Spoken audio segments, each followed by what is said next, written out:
ನಿನ್ನೆ ವಿಜಯನಗರ ಜಿಲ್ಲೆ ಹೊಸಪೇಟೆಯಲ್ಲಿ ಅಯೋಧ್ಯೆಯಿಂದ ವಾಪಸ್ ಆಗ್ತಿದ್ದಂತ ವಿಶೇಷ ರೈಲಿಗೆ ಒಬ್ಬ ಮತಾಂಧ ವ್ಯಕ್ತಿ ಅಯೋಧ್ಯೆ ಹೋಗಿ ವಾಪಸ್ ಬರ್ತಾ ಇದ್ದಂತ ರಾಮಭಕ್ತರನ್ನ ಬೆದರಿಸಿ ಗೋಧ್ರಾ ಮಾದರಿಯಲ್ಲಿ ನಿಮ್ಮನ್ನೆಲ್ಲ ಸುಟ್ಟು ಹಾಕ್ತೀವಿ ಅಂತಕ್ಕಂಥ ಬೆದರಿಕೆಯನ್ನ ಹಾಕಿದ್ದಾನೆ. ಎಲ್ಲ ರಾಮ ಭಕ್ತರು ಸೇರಿ ಪೊಲೀಸರಿಗೆ ಆರೋಪಿಯನ್ನ ವಶಕ್ಕೊಪ್ಪಿಸಿದ್ರು ಕೂಡ ಅವ್ರು ಯಾವ ಕಾರಣಕ್ಕೂ ಗೊತ್ತಿಲ್ಲ ಆರೋಪಿಯನ್ನ ತಪ್ಪಿಸ್ಕೊಂಡು ಹೋಗೋಕೆ ಅವಕಾಶವನ್ನ ಮಾಡಿಕೊಟ್ಟು ಅದರ ನಂತರ ಎಲ್ಲರೂ ಸೇರಿ ಪ್ರತಿಭಟನೆ ಮಾಡಿದ ಮೇಲೆ ಸಿಸಿಟಿವಿ ಫುಟೇಜ್ ಆಧರಿಸಿ ಆಮೇಲೆ ಬಂಧಿಸಿದ್ದಾರೆ ಅಂತಕ್ಕಂಥ ಮಾಹಿತಿ ಒದಗಿ ಬಂದಿದೆ. ಗೋಧ್ರಾ ಮಾದರಿಯಲ್ಲಿ ಹತ್ಯಾಕಾಂಡ ನಡೆಸ್ತೀನಿ ಅಂತಕ್ಕಂಥ ಬೆದರಿಕೆ ಹಾಕುವಂತ ಮನಸ್ಥಿತಿ ಏಕಾಏಕಿ ಬಂದಿರುತ್ತೆ ಅಂತ ನಾವು ಭಾವಿಸಬಾರ್ದು. ಇದ್ರ ಹಿಂದ್ಗಡೆ ಯಾವುದೋ ಪಿತೂರಿ ಆಗಿರುವಂತ ಸಾಧ್ಯತೆಗಳಿದಾವೆ.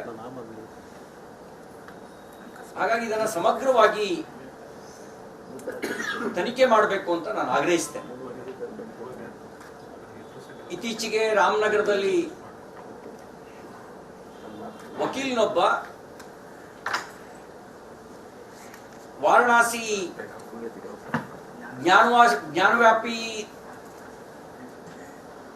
ಸಂಬಂಧಿಸಿದಂತೆ ನ್ಯಾಯಾಲಯ ಕೊಟ್ಟಂತ ತೀರ್ಪನ್ನ ವಿರೋಧಿಸಿ ಬಳಸಿದಂತ ಭಾಷೆ,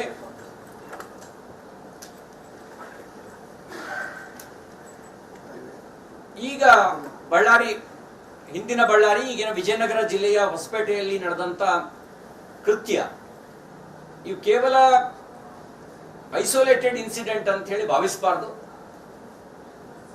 ಇದ್ರ ಹಿಂದ್ಗಡೆ ಯಾವುದಾದ್ರೂ ಪಿತೂರಿಯ ಸಾಧ್ಯತೆಗಳಿರುತ್ತೆ. ಕಾಲ ಮಿಂಚಿ ಹೋದ್ಮೇಲೆ ಚಿಂತಿಸಿ ಫಲ ಇಲ್ಲ ಅಂತ ಗಾದೆ ಮಾತಿದೆ. ಹಾಗಾಗಿ ಅನಾಹುತ ಆಗೋದಕ್ಕೆ ಮುಂಚೆನೆ ಎಚ್ಚರಿಕೆ ವಹಿಸೋದು ಸೂಕ್ತ. ಅದಕ್ಕಾಗಿ ಸಮಗ್ರ ತನಿಖೆ ನಡೆಸಬೇಕು ಅಂತ ನಾನು ಆಗ್ರಹಿಸ್ತೇನೆ. ರಾಮಭಕ್ತರೇ